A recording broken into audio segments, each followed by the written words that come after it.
या ठिकाणी तुम्ही या लहान मुलांचे भाषणं ऐकत आहे. खऱ्या अर्थानं ज्यावेळेस मी या गावामध्ये आलो तेव्हापासूनच अतिशय या गावामध्ये येऊन आनंद झाला की एवढं प्रेम या गावाने मला आज या ठिकाणी दिलं. माझा या ठिकाणी जो स्वागत सन्मान सत्कार केला त्याबद्दल मी सर्व आयोजकांचं आणि त्याचप्रमाणे सार्वजनिक बाल गणेश उत्सव मंडळ आणि शिवजयंती उत्सव समिती सावडी दातुरा यांच्या संपूर्ण तरुण मुलांचं मी मनापासून आभार मानतो. खरं तर तुमच्याशी काही बोलण्याआधी परमुलखात राहून सुद्धा या हिंदवी स्वराज्याचं देखणं स्वप्न पाहणारे छत्रपती शहाजी महाराज, जाधवा घरची लेक भोसल्यांची सून झाली आणि शहाजी राजांचा संसार सोन्या परी उजळून गेली. स्त्री शक्तीची ज्योत मनामनात थिणगी पेटून गेली. या महाराष्ट्राला 2 छत्रपती देऊन गेली. वाघिणीचं काळीच तिचं आणि वाघ तिच्या पोटी, स्वराज्याचा ध्यास उरी आणि जगदंब तिच्या ओठी. आभाळा एवढा पुत्र जिचा, जिथं मोगलाई पडली छोटी, अरे तिनंच या देखण्या हातात तलवार घेतली आणि देखणा इतिहास घडवून दाखवला त्या राजमाता माँसाहेब जिजाऊ. 33 कोटी देवांची कोट्यावधी मंदिर असतील, पण यांची पूजा फार कमी माणसं करतात आणि माझ्या राजाचं एकही मंदिर नाही तरी कोट्यावधी माणसं माझ्या राजाची पूजा करतात. ते जाणते राजे छत्रपती शिवाजी महाराज. ये संभाजी मर सकता है लेकिन कभी बेईमान नहीं हो सकता, असे स्वराज्य रक्षक छत्रपती संभाजी महाराज. तुम मुझे खून दो मैं तुम्हें आजादी दूंगा, असे सांगणारे नेताजी सुभाषचंद्र बोस. शिकाल तर टिकाल, शिका संघटित्व आणि संघर्ष करा, असं जगभर सांगणारे विश्वरत्न डॉक्टर बाबासाहेब आंबेडकर. एक तरी अंगी असू दे कला, नाही तर काय फुका जन्मला, असं जगभर सांगणारे राष्ट्रसंत श्री तुकडोजी महाराज.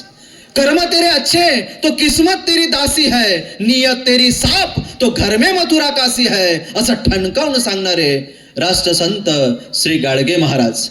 एक खराटा आणि एक गाडग ज्यांची श्रीमंती अशी उभ्या विश्वाला स्वच्छतेचा महामंत्र पेरणारे गाडगे महाराज.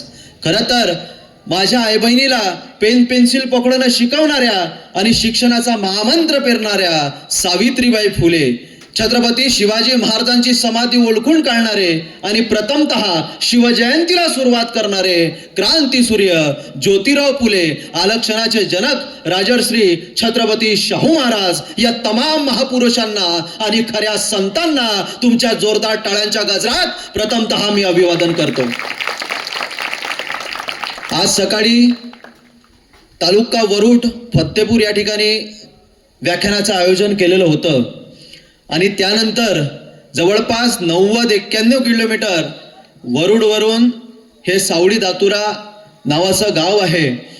खऱ्या अर्थानं आज जरी या गावामध्ये छत्रपती शिवाजी महाराजांच्या जयंतीनिमित्त या जाहीर व्याख्यानाचं आयोजन केलं असतील, पण मला काही दिवसाआधी माननीय नितीनदादा भाकरे यांचा फोन आला की छत्रपती शिवाजीराव महाराजांच्या जयंतीनिमित्त 19 फेब्रुवारीला आपल्या गावामध्ये शिवरायांच्या इतिहासाची सर्वांच्या डोक्यामध्ये नोंद व्हावी, छत्रपती शिवाजी महाराज प्रत्येकाच्या डोक्यामध्ये उतरावे, प्रत्येकाच्या घरामध्ये जावे, यासाठी आज व्याख्यानाचं आयोजन माननीय दादांनी केलं आहे.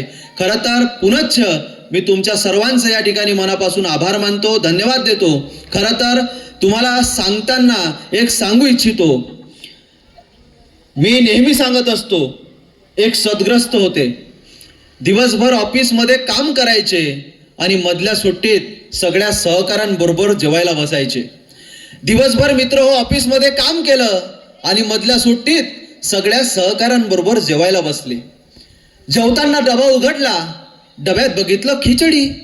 अरे काय रोज रोज खिचडी आपल्याला अजिबात आवडत नाही, तरी त्यानं खाल्ली निमूटपणे. दुसऱ्या दिवशी परत ऑफिसला आला, दुपारभर काम केलं आणि मधल्या सुट्टीत सगळ्या सहकाऱ्यांबरोबर जेवायला बसला. जेवताना परत डबा उघडला, डब्यात बघितलं खिचडी. अरे धत तरी खिचडी आपल्याला अजिबात आवडत नाही, तरी त्यानं खाल्ली निमूटपणे. तिसऱ्या दिवशी परत ऑफिसला आला, परत दुपारभर काम केलं आणि मधल्या सुट्टीत परत सगळ्या सहकाऱ्यांबरोबर जेवायला बसला. जेवताना परत डबा उघडला, डब्यात बघितलं खिचडी. अरे काय रोज रोज राव खिचडी खिचडी खिचडी, अरे वैताग आलाय नुसता.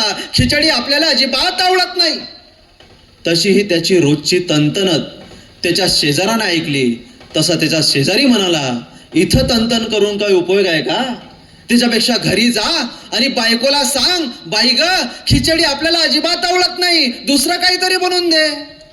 तसा तो त्याच्या शेजाऱ्याला म्हणाला, हे बघ अजून माझं लग्नच झालेलं नाही, त्यामुळं मला बायको नाही आणि स्वतःचा स्वयंपाक मी स्वतःच करतो आणि खिचडी शिवाय मला दुसरा काही बनवता येत नाही. म्हणजे खिचडी करायची आपणच आणि आपण फक्त कारण सांगत राहायचं, मला हे आवडत नाही, मला हे जमत नाही, मला हे करता येत नाही. पण वस्तुस्थिती हे सगळं केलेलं आपणच असतं. तरुणांनो, आपल्या विजयाचे धनी सुद्धा आपणच असतो आणि आपल्या पराजयाचे धनी सुद्धा आपणच असतो. हे सगळ्यात महत्वाची गोष्ट आहे, सगळ्यात महत्वाची.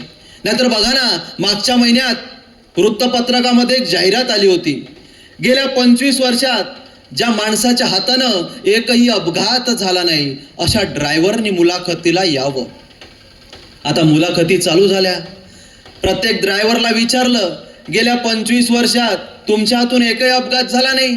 तो म्हणला, अजिबात नाही, विशेष नाही, प्रश्नच नाही. फक्त एक वेळ गाडी ब्रेक फेल झाली म्हणून नदीत पडलो, तिथंच कुठं टच आहे, बाकी कुठेही टच नाही. त्याला म्हणला, चला बाजूला. दुसऱ्या दिवशी परत दुसरा ड्रायव्हर आला. त्याला विचारलं, गेल्या 25 वर्षात तुमच्या हातून एकही अपघात झाला नाही? तो म्हणला, अजिबात नाही, विशेष नाही, प्रश्नच नाही. फक्त एक वेळ गाडी समोरून माझ्या अंगावर आली, तिथंच कुठं टच आहे, तिथंच ऍक्सिडेंट झाला, बाकी कुठेही टच नाही. त्यालाही म्हणलं, चला बाजूला. तिसऱ्या ड्रायव्हरला बोलावलं, गेल्या 25 वर्षात तुमच्या हातून एकही अपघात झाला नाही? तो म्हणला, अजिबात नाही, विशेष नाही, प्रश्नच नाही. साक्षी पुरावे, कागदपत्र सगळं तपासलं. त्या मुलाखत घेणाऱ्याला आश्चर्य वाटलं. या माणसाच्या हातून गेल्या 25 वर्षात एकही अपघाताची नोंद नाही. त्या मुलाखत घेणाऱ्याने राहून विचारलं, काय हो, गेल्या 25 वर्षात तुमच्या हातून एकही अपघात झाला नाही, तुमच्या या यशाचं रहस्य काय? तसा तो ड्रायव्हर शांतपणे म्हणाला, 25 वर्षापूर्वी मी माझी गाडी एकदा गॅरेजला लावली, परत बाहेरच नाही काढली. मला सांगायचं तात्पर्य एवढंच आहे, अरे ज्यांच्या गाड्या गॅरेजला त्यांना आयुष्यात कधी ध्येय गाठता येत नाही, पण ज्यांच्या गाड्या गॅरेजला त्यांना कधी आयुष्यात ध्येय गाठायची परिस्थिती येत नाही. ज्यांच्या गाड्या गॅरेजला राहतात त्यांना ध्येय गाठता येत नाही आणि ज्यांच्या गाड्या रस्त्यावर येतात त्या ध्येय गाठल्याशिवाय राहत नाही. खरं तर 350 वर्ष झाली छत्रपती शिवाजी महाराज तुमच्या आमच्या काळजात आजही जिवंत आहे. चंद्र सूर्य राहतील तोपर्यंत छत्रपती शिवाजी महाराज आपल्या सर्वांच्या काळजात जिवंत राहतील. हे सगळ्यात महत्वाची गोष्ट आहे.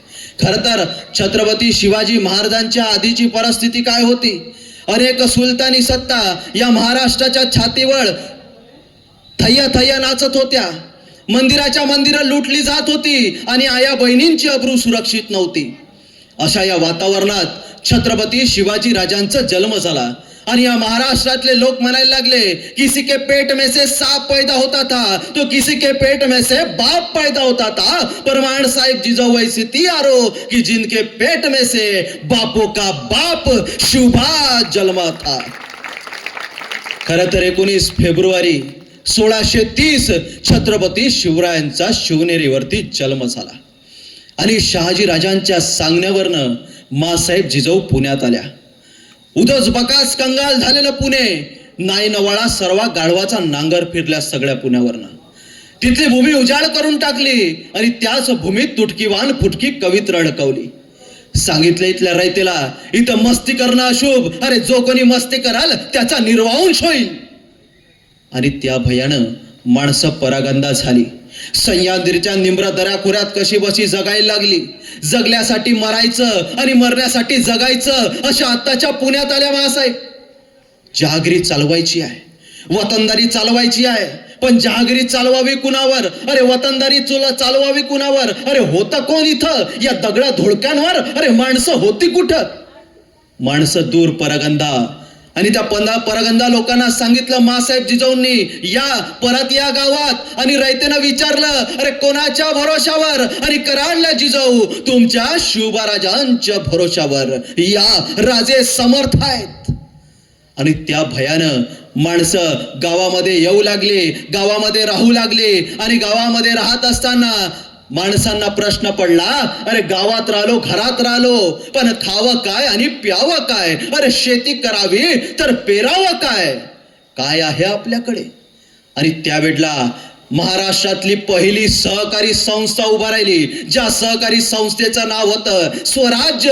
आणि त्या संस्थेच्या संस्थापिका होत्या माँसाहेब जिजाऊ. त्या स्वराज्य नावाच्या संस्थेत लोकांना पिकं दिली, खतं दिली, बैल जोड्या दिला. अरे शेतकरी आनंदित झाला, रानात गेला, पेरणी झाली आणि मोत्यासारख्या दानाची कंस लगडू लागली.